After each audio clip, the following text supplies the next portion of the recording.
It's still Sunday, and it's the 27th of February. Hey, I get to hit you. You don't get to hit him. Time really is just a perspective, right? So tell us what you're doing. I am removing the upper oil pan bolts in order to remove the upper oil pan. So would dropping one of those bolts in there be a problem? Nah, I could get it out. Wouldn't be ideal, but it wouldn't be that problem. And what's this plastic thing that you undid? Oil level sensor. That's an oil level sensor.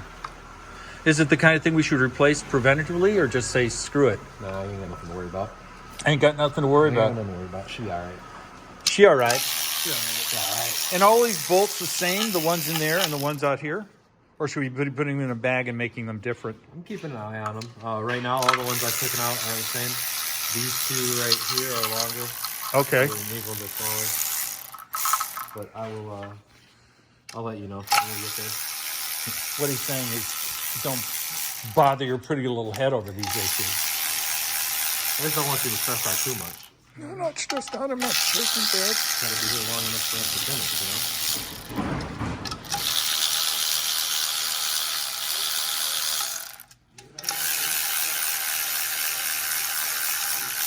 And if anybody's curious, yes, they're already all broken loose. That's why they're coming out so easy. Oh, because I know the lower oil pan was all broken loose. We did you did these earlier? Last time. And you know how you can tell he's a professional? He doesn't put it on. He runs it and then puts it on. I have faith. He just running it and down it goes. See, longer. Longer. How's your handwriting? It's not good.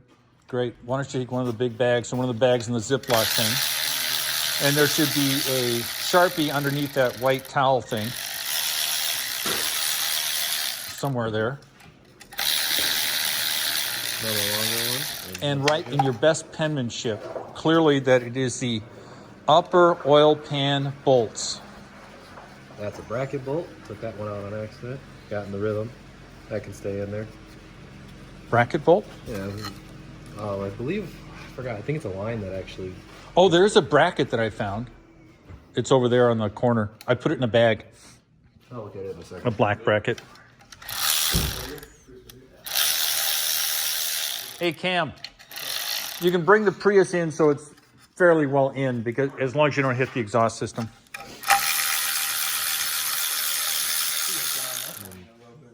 It may be dried out. Have you tried spitting on it? No. Why don't you suck on it? Just a little more. I don't think neither of those things will help. You don't know till you try. Thank you. I was going to say that, but And when you do try, I want to see. Yeah, I gotta get a bigger one for that.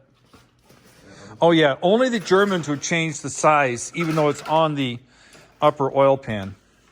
Germans. I love the Germans. All right, so the lower oil pan has been removed. This is the upper oil pan. People say, why are you doing that? Well, because in order to do the timing chains, we have to get this one off. And we're going to do timing chains. And this is cool. And just to show you, this is the oil pump. It is different than an E55. The S55 has a different oil pump and a different oil pan. An E55 has a baffled oil pan, and this one doesn't. And the E55 has a couple of pipes that come in with O-rings, which need to be replaced because they're a common source of leakage. Yeah. All those can go in there. And this one wiggle jiggles. Oh God, look at that. I don't know if you got it on video, but you can see where it was rubbing against Show me. the timing cover. Remember where it was scraping on there? Oh yeah, on this thing here? Yep, on the oil pump chain. So are we going to do something like a grinder and grind it down, or is it just because it's It's loose? just because it's got play. Yeah, it's not designed to do that.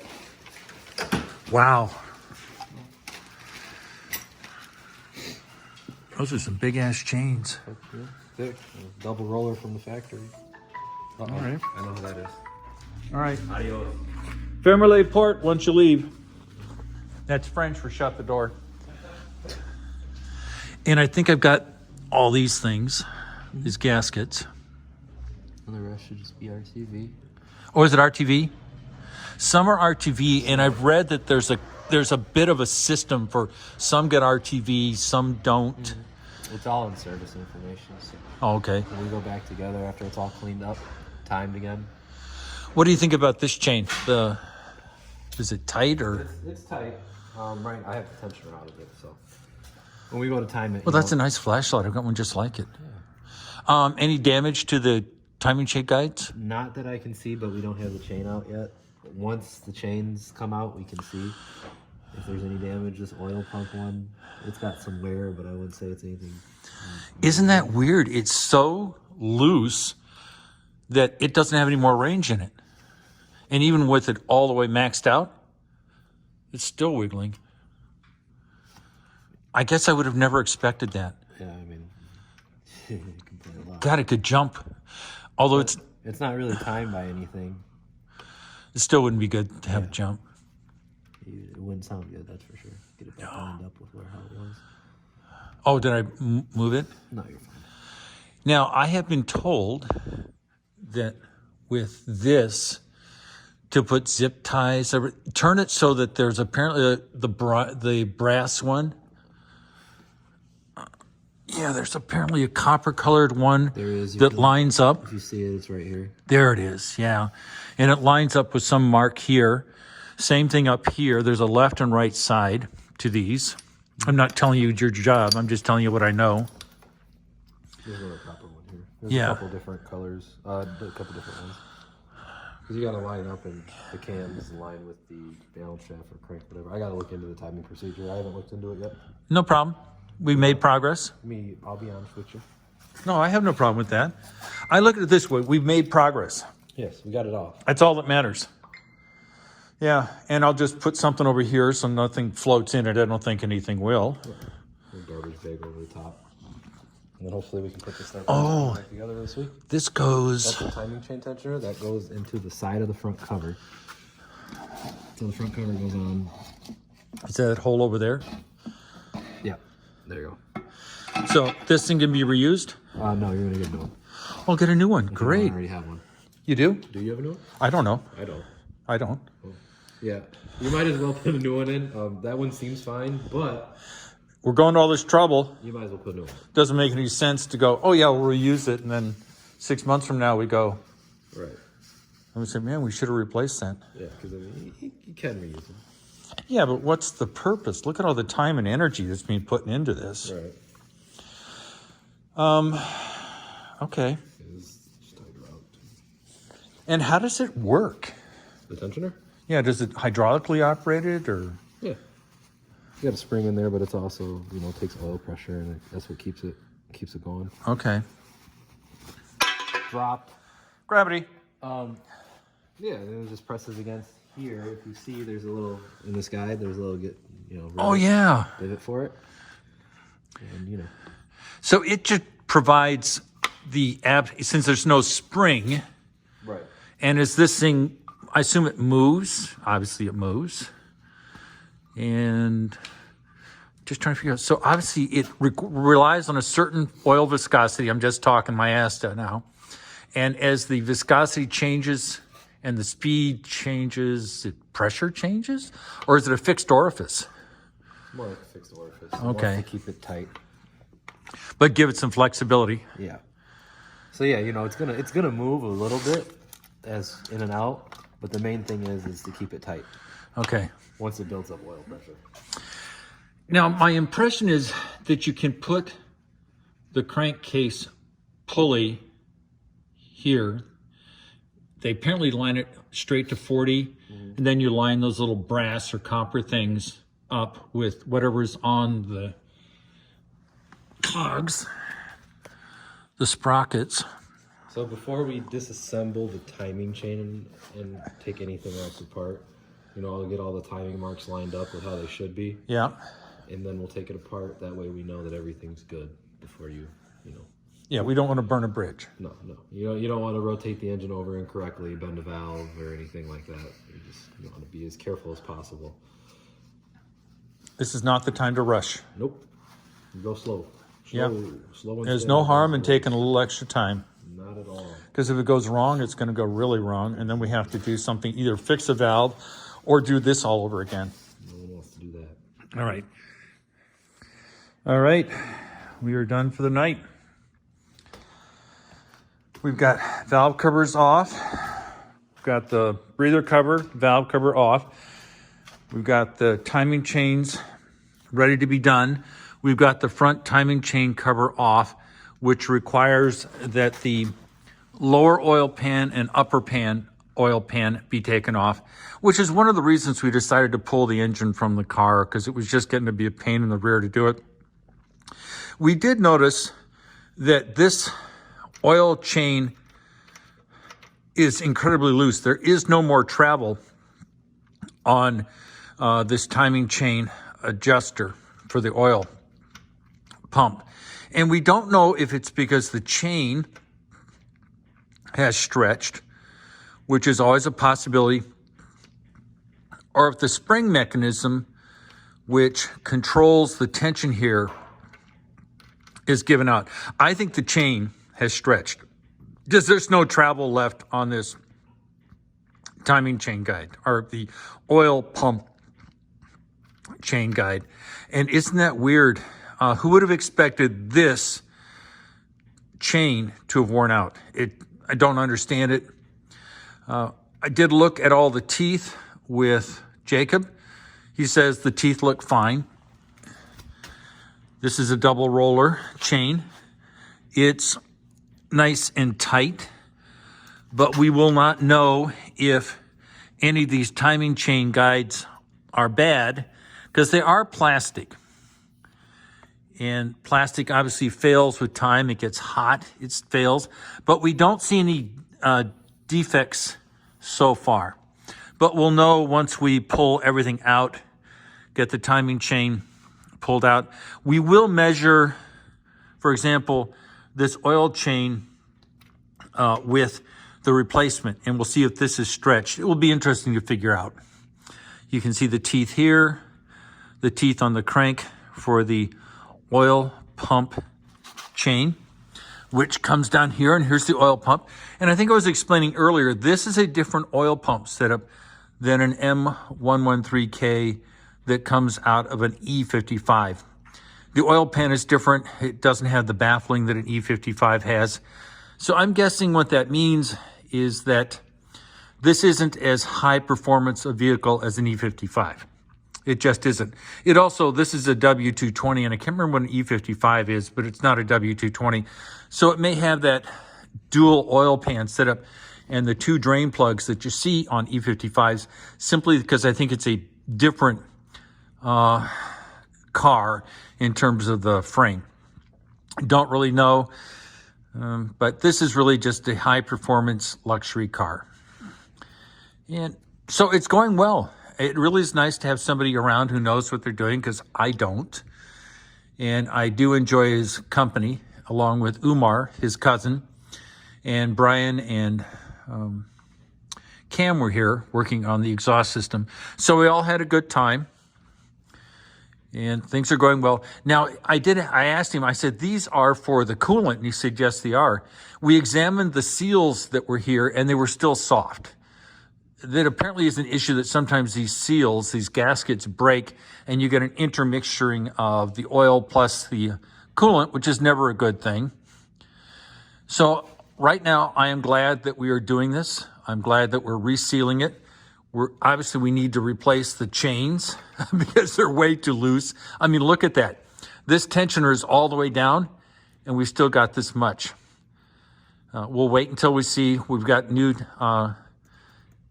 guides, chain tension guides, got new springs, and we'll put in a new chain, and then we'll get a sense of, is it still this loose? Is this considered normal? It can't be, because look at all the range of motion that this has.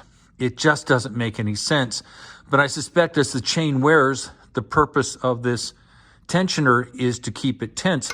Well, it can't anymore. It's met it's as far as it can go. So probably saved an engine from certain demise. Because imagine if this chain had jumped, destroyed the teeth. This is obviously on the crank. It would have been a nightmare just a financial nightmare. Probably would have toasted the engine and been very expensive, because just the short block I think is $3,000 or $4,000, and you don't know the history. I obviously don't know the history on this one, but the nice thing is I do know it runs well, and we're getting everything done. The end result is I will have a nicely resealed, regasketed, well-running M113K, and that's going to be wonderful, because then we won't have problems with oil leaks or coolant leaks. We've done the rear main seal already. Got a little more cleaning up here. We'll clean the map sensor, assuming it has one. And I'll clean the throttle body, make sure that's nice and clean. But overall, it looks good. Waiting for a few more parts to show up, which will be fun. And go from there. This is where the heads are bolted in. Right in here, there's no oil passage there. The other side's a little grimy, which you'd expect from a car that's got 100,000 miles. Yeah, I don't like having that sludge. But that's not bad sludge. It's not like, oh my God, that's really bad. You can't really see the cam because of the way this is. But if you look at the cam rocker arms, the rollers, they look nice and smooth. They're not pitted. There's nothing on them that says, hey, been damaged, which is all good. If this was damaged, we'd obviously have to look farther. This car, once it gets reassembled, we'll get a number of oil changes to clear out the wear and tear items so that we can keep it nice and clean. But overall, very satisfying experience. I'm having a good time. I'm getting to work with and hang out with a lot of very nice, very pleasant, very fun people. And it just solidifies my statement. Life is about having fun. And if you're not having fun, you got to figure out what you're doing wrong. Now, I'm going to cover it up with this big piece of plastic. Obviously, I don't believe anything is going to drop into the engine. But we really don't want to say, oops, I wish we had covered it up with plastic. Cover up the rocker arms and the exposed heads, and just in general, try to keep it clean. Hopefully the parts will show up this week. We're looking for some springs and some gaskets, little tiny things. And then I'm going to be sent some homework on how to do a replacement of these timing chains and the chain for the oil pump. I could probably do the chain for the oil pump by myself because there's no timing issues. But that'll be kind of fun to watch, kind of fun to do. We've got the engine mounts done already, as noted in the previous videos, and that'll be great. I did clean the engine compartment as best I could. There's some areas like here where the grime is so thick and so stuck on, I could never clean it. This is the, for steering, that's the steering rack. We're going to remove the ABC lines that are in here. The plan is we're going to use some coilovers, which are adjustable on this car. That's a common thing to do. People will remove the ABC system, which is $8,000, $9,000. We're going to take, this system works perfectly. Don't get me wrong. We're not removing it because there's a problem. We're removing it because we want to avoid problems. This is also originally a parts car. So I'll take all these lines, which are parts, and then this car, which has 60,000 miles, also, it's identical to this one, except they're 3 months apart. Same specs, same everything. I was lucky enough to find two identical cars. And like I said, this is going to be the parts car, but it runs so well. The engine's so strong, the tranny's great. The car runs well that I said, why not service it, get it to run well? But it will always be the parts car. So if in the future, the ABC, the automatic body control, which is coming out of this car, it's going to be carefully disassembled.